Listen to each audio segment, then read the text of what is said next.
It's always fascinated me, this deck. 52 cards, 52 weeks in a year.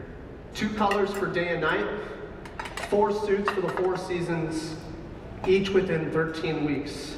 12 face cards that mirror the 12 months.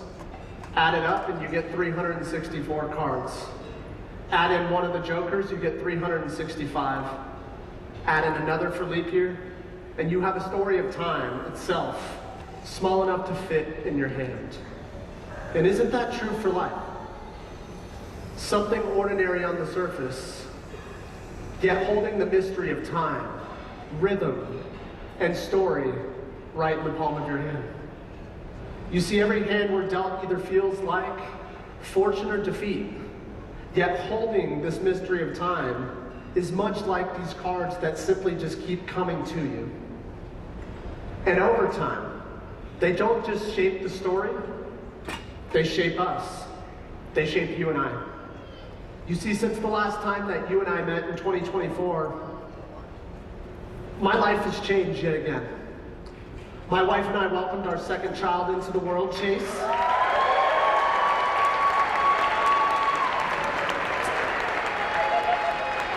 Becoming a father, when I became a father for the first time, it changed me. But becoming a father for the second time has refined me. It stretched my patience, expanded my capacity, forced me to slow down in moments I used to rush. And recently I had one of the most profound experiences of my life.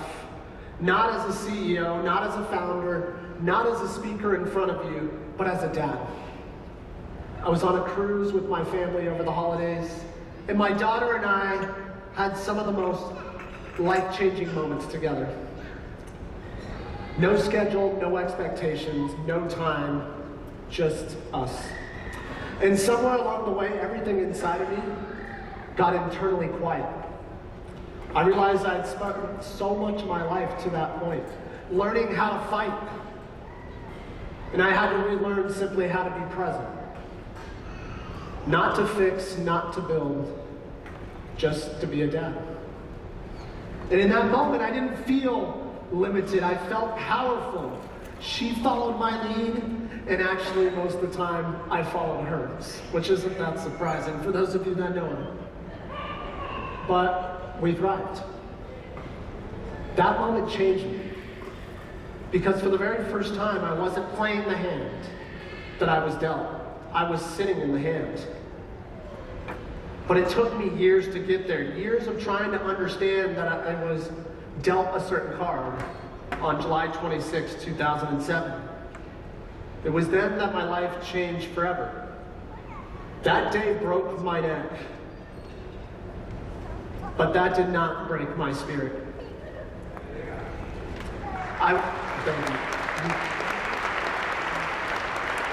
You see, I went from a healthy teenager living in a wheelchair, paralyzed from the neck down, but there are 26 letters in the alphabet, and that moment forced me to relearn life from A to Z, creating a new language of living again. And what I've learned is that life isn't just about the aces you're dealt. It's about every card that you're handed, because every card shapes your story.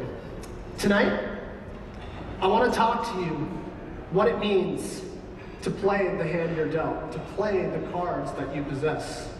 Because even when the hand looks impossible, the game is never over unless you decide to fold. You see, over time, I've realized it's not just about the cards you're holding, it's about how you read them, how you play them, when you play them, how you recognize the cues. You see, when I look back on my life, one hand stands out above all else. The royal flush. The 10, Jack, Queen, King, and Ace. By themselves, they hold much less value than they do together. When paired with each other, they are much more impactful. Together, they represent more than just chance. They represent survival that eventually became living for me. The courage, the community, the leadership, and the purpose that have defined my story. So let's explore their each individualized context as they stand alone in my life. The 10. Survival. Those first days weren't heroic. They were quiet. They were heavy. They were uncertain. And survival feels like holding a 10.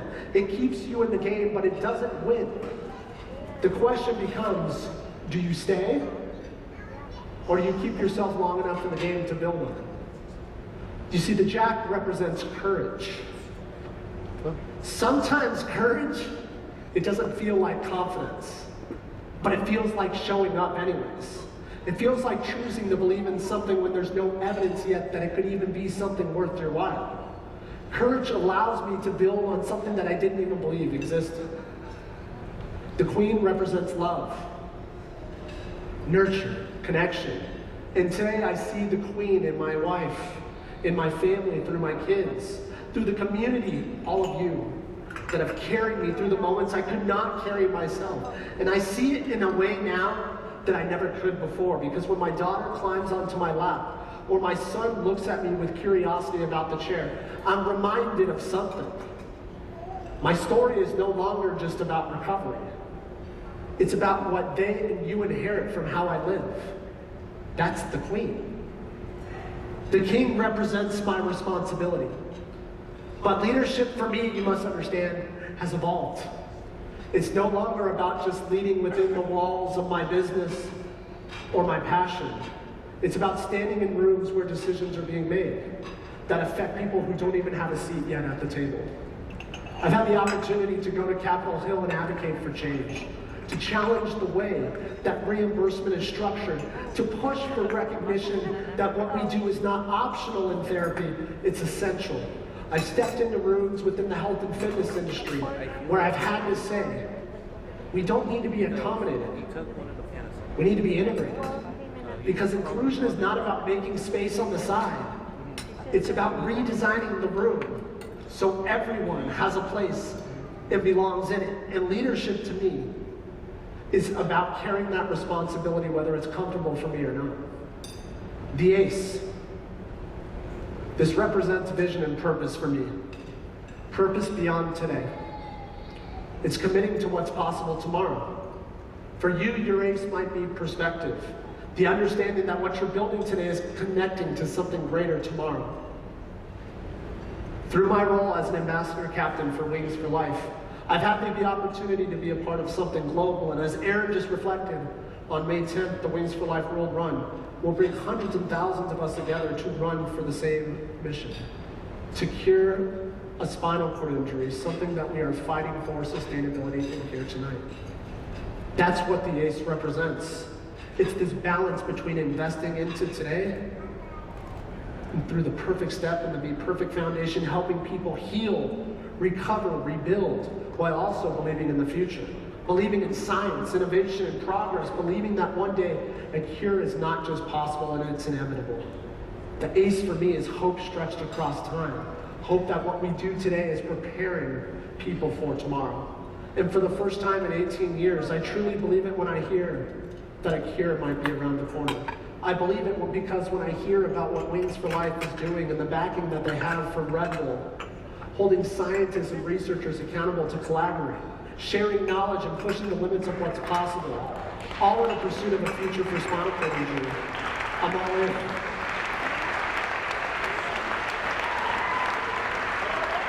And I'm willing to be this. I'm willing to be that bridge from today to the future to make sure that the dollars that you give tonight put our clients in a position to rectify something that they will want to experience of life out of the chair again tomorrow. That's my ace. That's our ace.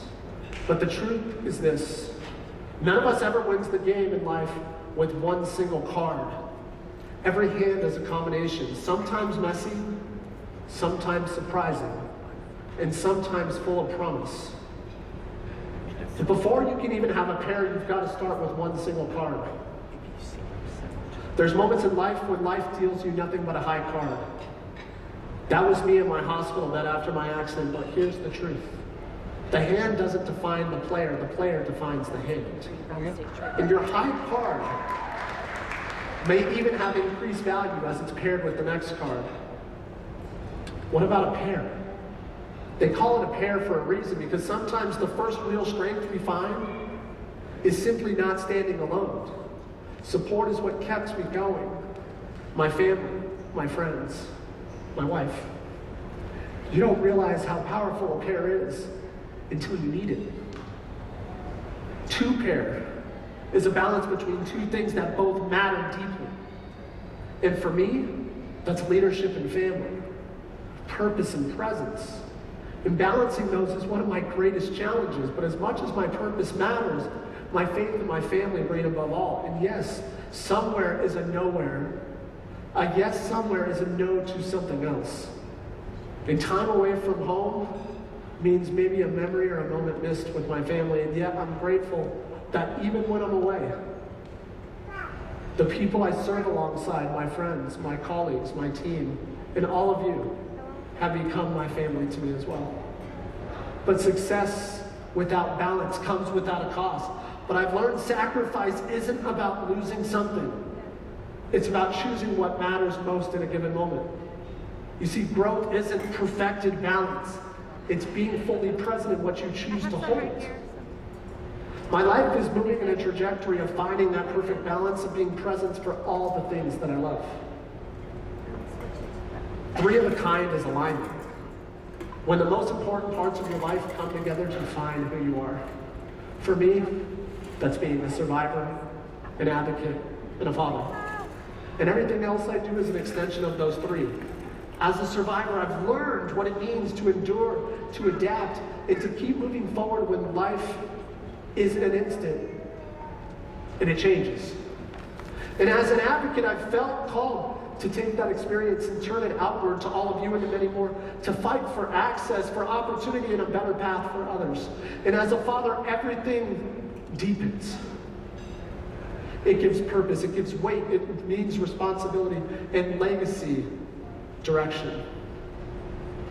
And it's through those things that I step into a world as both a speaker and a bridge. As a speaker, I've had the opportunity to share this message across the country with healthcare leaders and fitness professionals and educators in communities, and most importantly, to all of you. And as a bridge, I've worked tirelessly to connect people and communities, aligning the things in the room that I believe just seem to fit. Because sometimes the greatest impact we have is when we don't do it alone. A straight is exactly what it sounds like. Cards and order one right after another, reminding us that progress is built step by step.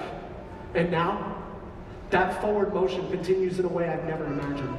This July, alongside my incredible team at The Perfect Step, we're launching the first ever of its kind, a degree-accredited program for paralysis recovery specialty in partnership with Lionel University. That means we're not just changing lives here in the present, we're shaping the future for this entire field, creating pathways, standards, opportunity. That's what a straight looks like. A flush is when every card is a part of the same suit, and we see it as alignment. Different roles, same direction, donors, clients, therapists, families, all showing up for one mission. Every one of you tonight. Alone, each has value. Together, we're powerful.